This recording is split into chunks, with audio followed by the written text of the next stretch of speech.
Welcome back, everyone, to the Book of Fables. We've got an extremely interesting entry this week and kind of a lot to say about it, so please sit back and enjoy this tale of Beauty and the Beast. This is one of the better known and more copied fairy tales that we're going to be talking about. Unlike some of the previous ones, this is very popular in the United States as well as the rest of the world, the US and Europe in particular. And unlike some of the other ones, this, while it's existed in some form for centuries, the definitive version of Beauty and the Beast can be traced back to the late 1700s. It was written by Jean-Marie Lebrun de Beaumont, who was a prolific writer of fairy tales and other things.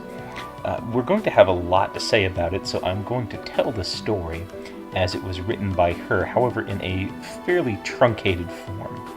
Instead of reading the initial text, which I would absolutely recommend, it's free online, and I would definitely recommend searching for that, either by, as I said, Jean-Marie Lebrun de Beaumont, that's Beaumont, or by Villeneuve, which is Villeneuve.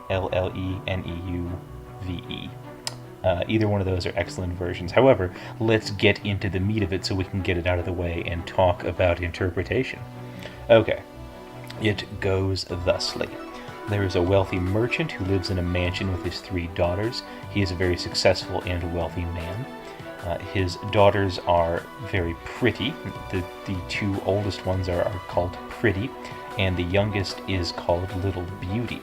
The older 2 are gossipy, vain, arrogant, and the younger one, Belle, is kind and pure of heart. And so the older 2 are jealous of both her beauty and her pure heart and treat her fairly badly, treating her like a servant. The merchant goes on to lose all of his money in a great storm at sea, and he is forced to move his family to the countryside where they live like old school peasants, just working all the time. Belle, the youngest, cries initially, but reasons that tears won't bring the money back, so she had better adjust to the new life, and goes after it admirably. The older 2 sisters, of course, just complain and whine 24/7. The suitors, which had come to see the older 2 sisters, dry up basically instantly now that they don't have any money.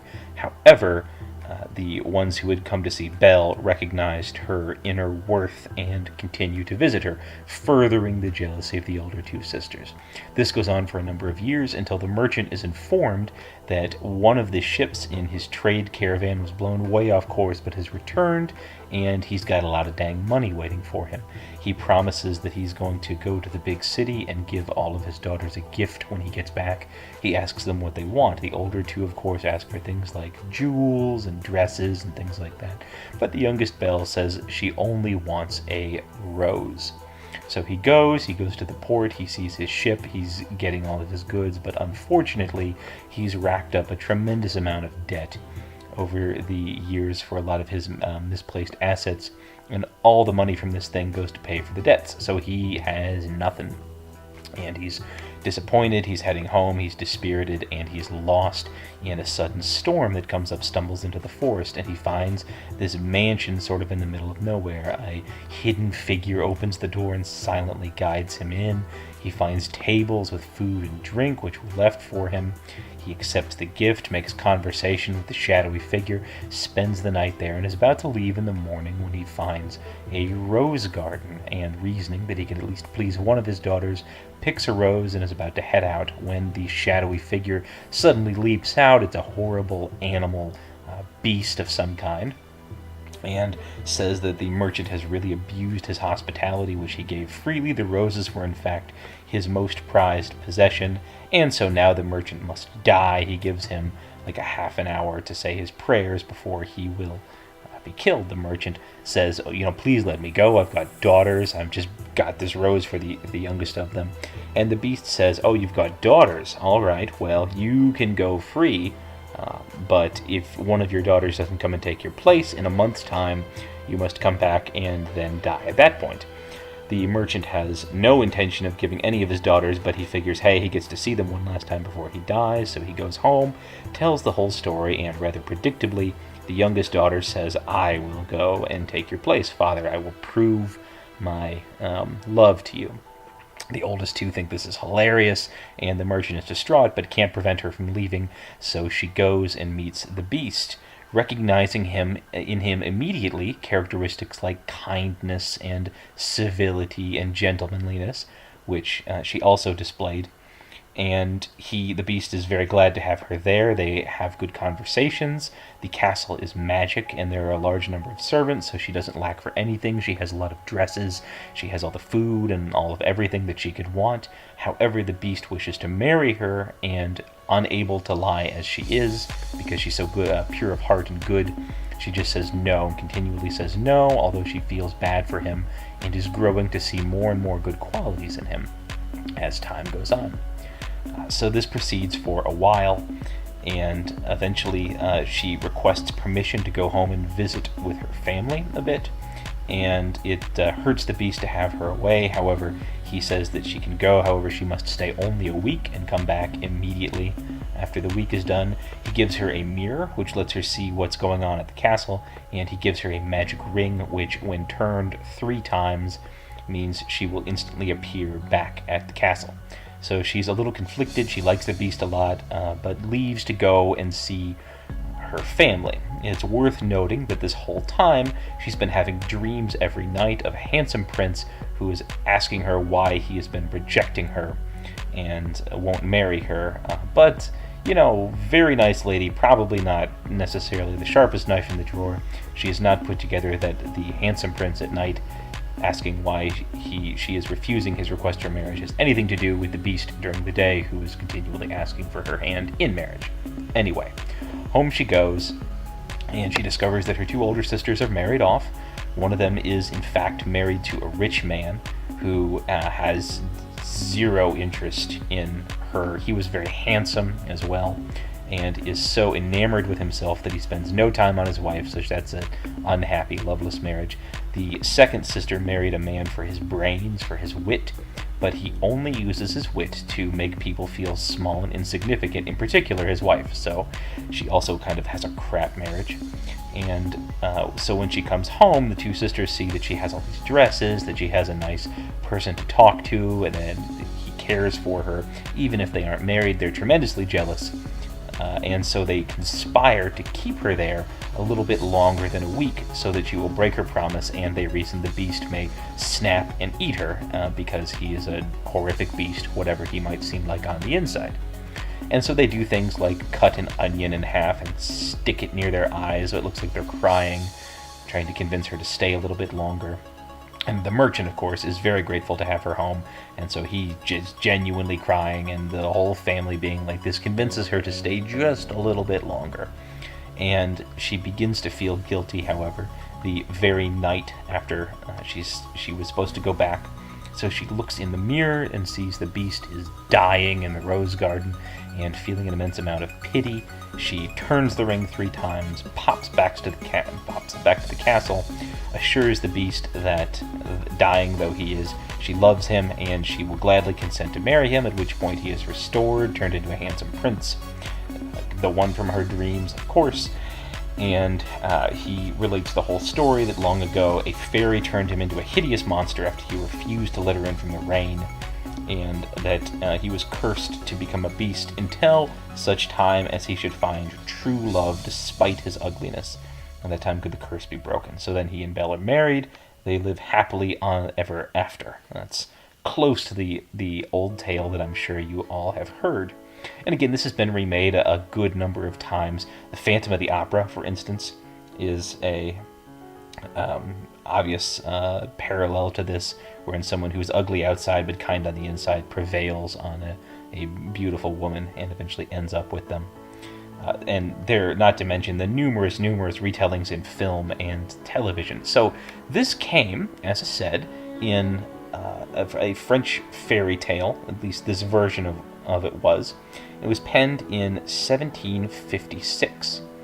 And what's interesting about that is that the fairy tale for a very long time, since time immemorial, so to speak, was sort of this low art form. It was a way for people to tell stories that it was very separate from these traditional Latin tales and Greek tales and the kind of things, moral lessons that would have been taught at university.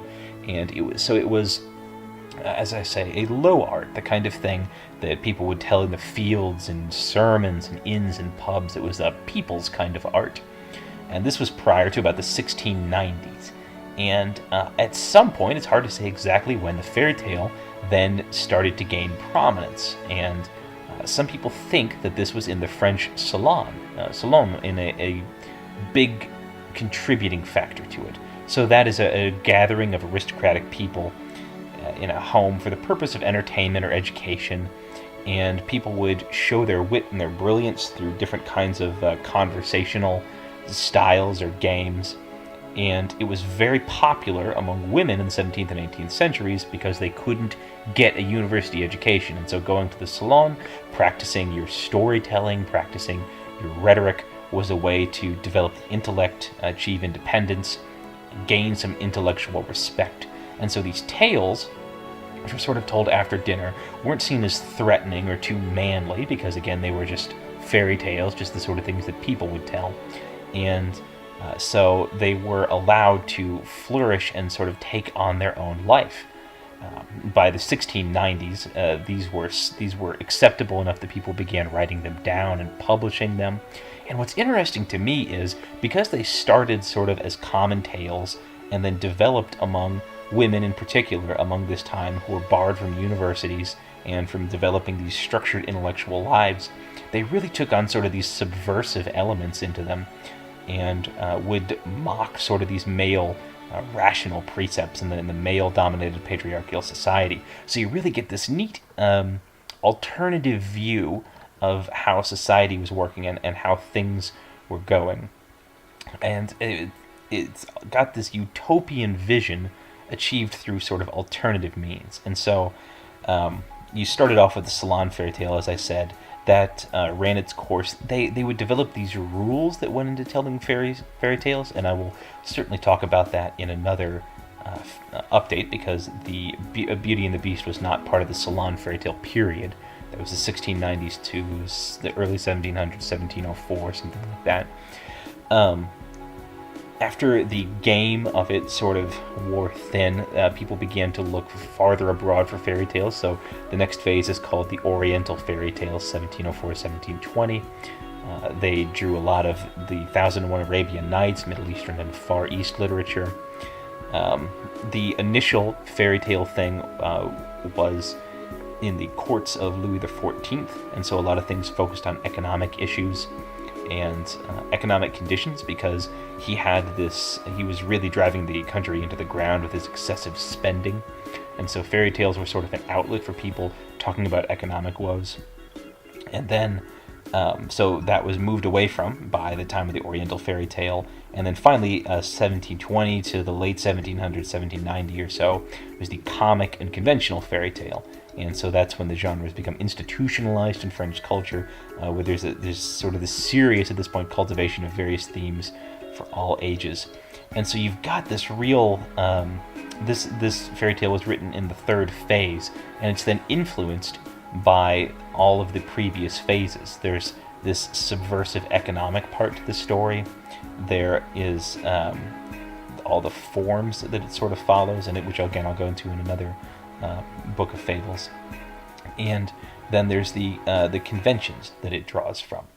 And so let's talk a little bit about some of the subversive elements found in the story. The first, and maybe most notable, is the characters of this story come from a wealthy merchant family, which is interesting because most fairy tales traditionally had either been dirt poor peasants or royalty. And a prince does show up in the story in the form of the Beast.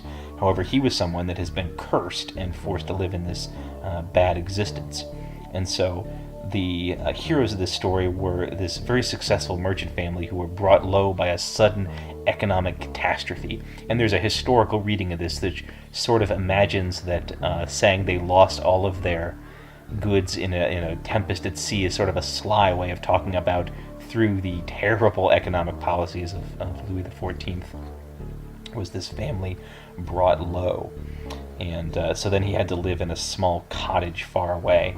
And then if you look at the other themes, it's talking a lot about beauty. So the three daughters were equally beautiful, although sometimes the younger one was considered to be a bit more beautiful than the eldest two. But the eldest two were really ugly inside. They were mean and ugly people. And that's contrasted with the Beast, who, let's be clear, has been humanized and even sexualized in the last in the last 100 years or so of telling of the thing. He has really become, I mean, even in the Disney tale, he's like a recognizable, not horrible looking, he's just a hairy, strong guy, basically. I guess sort of a halfway between a wolf and a man, maybe. But in the original stories, the Beast was like an animal, and so it was supposed to be horrible. I mean, sometimes he's depicted as this lizard, as a toad, sometimes it's just a warthog, but we're talking like 4 hooves, not, hands and arms and everything like that. So ugly outside and kind of shocking, but really beautiful on the inside. And so one of the things that this is talking about is the idea of true love being something that can allow people to see the inner qualities of somebody else. Now, true love, even at this point, is kind of a new thing to be writing about. I mean, even at this point, people didn't date like they do today. You didn't really have a lot of time to get to know the people you would basically be betrothed to. But the idea of true love is something that people are just starting to kind of wrap their minds around. I mean, if you look at the older tales like Bluebeard, for instance, there isn't really any discussion about whether or not the lady truly loves Bluebeard. She's just married to him, and now she has to deal with him. And she does so through getting her brothers to murder him, true. But, I mean, the idea of true love being brought into the concept of a relationship isn't really there. And in a lot of ways, it's kind of a liberating tale in that sense. So we've talked a bit about the historical context. It may have been sort of a fable about the interactions of the merchant class, and a bit with the nobility. One thing that was really common at that time would be for a prosperous merchant family to wed into a failing noble home, which would allow the nobles to get some dang money, and the merchant family to get a title, because the merchants were absolutely crumbling, or the royals were absolutely crumbling at this point. That's subverted a little bit in this story because it's the merchants who lose all their money and the royals who sort of rescue them with goods. But still, that was an economic idea that would have been present. There's also what could be seen as sort of a feminist interpretation of this story, in that Beauty actually has a lot of power in this story. She is, through her own goodness, takes on the burden of living with the Beast, and is allowed at every stage of the relationship to refuse the advances of the Beast. Now, there's certainly another feminist critique where you could argue that she's kind of held against her will and badgered into marrying this guy. But I think it likely that this was a step forward in terms of choice and power for women.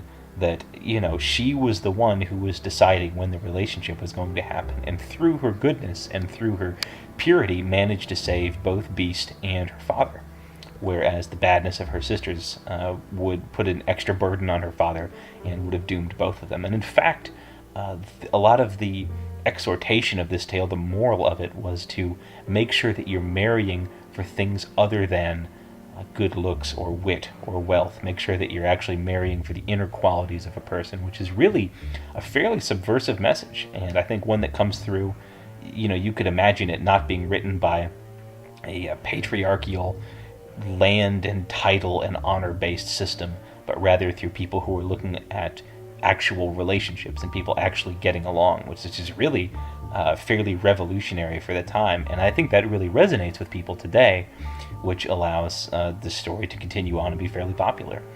There are a number of other interpretations, as I've mentioned before. There's a Freudian interpretation, which of course relates to the characters.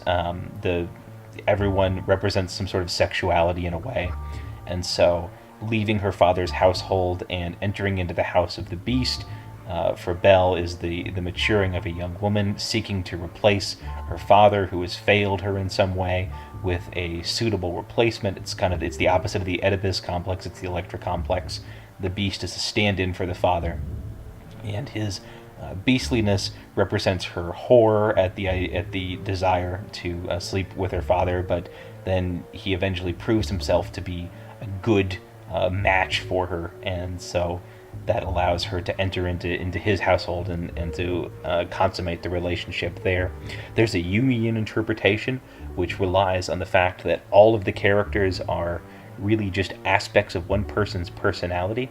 And so, because the story was told by women, the idea behind the beast is supposed to be the idea of sexuality for them was repressed and not allowed to be part of their psyche. It was seen as this external, dangerous, wild kind of thing. And so it became a separate character in the story. So Belle is the perfect woman who does exactly what women are supposed to do and isn't even really interested in marriage, whatever.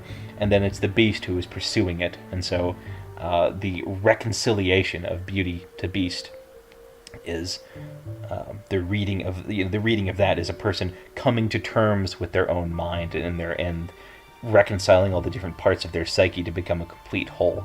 Again, I don't think those are necessarily without value. It's interesting to have those critiques in mind, but what I'm interested in and the interpretation of the tale is really its focusing on this philosophical concept of essence and accidents.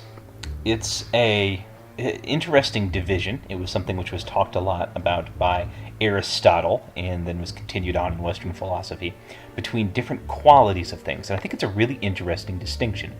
The essence of something is the characteristic or characteristics without which that thing would not be that which it is. So if we're going to talk about something like a floor, the essence of a floor should be it's the bottommost surface of a room on which things can be put or placed. Without those characteristics, a floor really couldn't be called a floor. If there was a table in the room, you wouldn't call the surface of the table the floor because the table would be resting on the floor. However, the accidents of the floor could be a number of things. It could be a dirt floor, it could be a stone, cobblestone floor, it could be a wood floor, it could be painted red, it could be very high up, it could be very small, it could be very large, all having to do with the room. Anything like that is what's called the accidents. And it's characteristics that can vary, that don't really matter, that don't strike at the essence of what a thing is.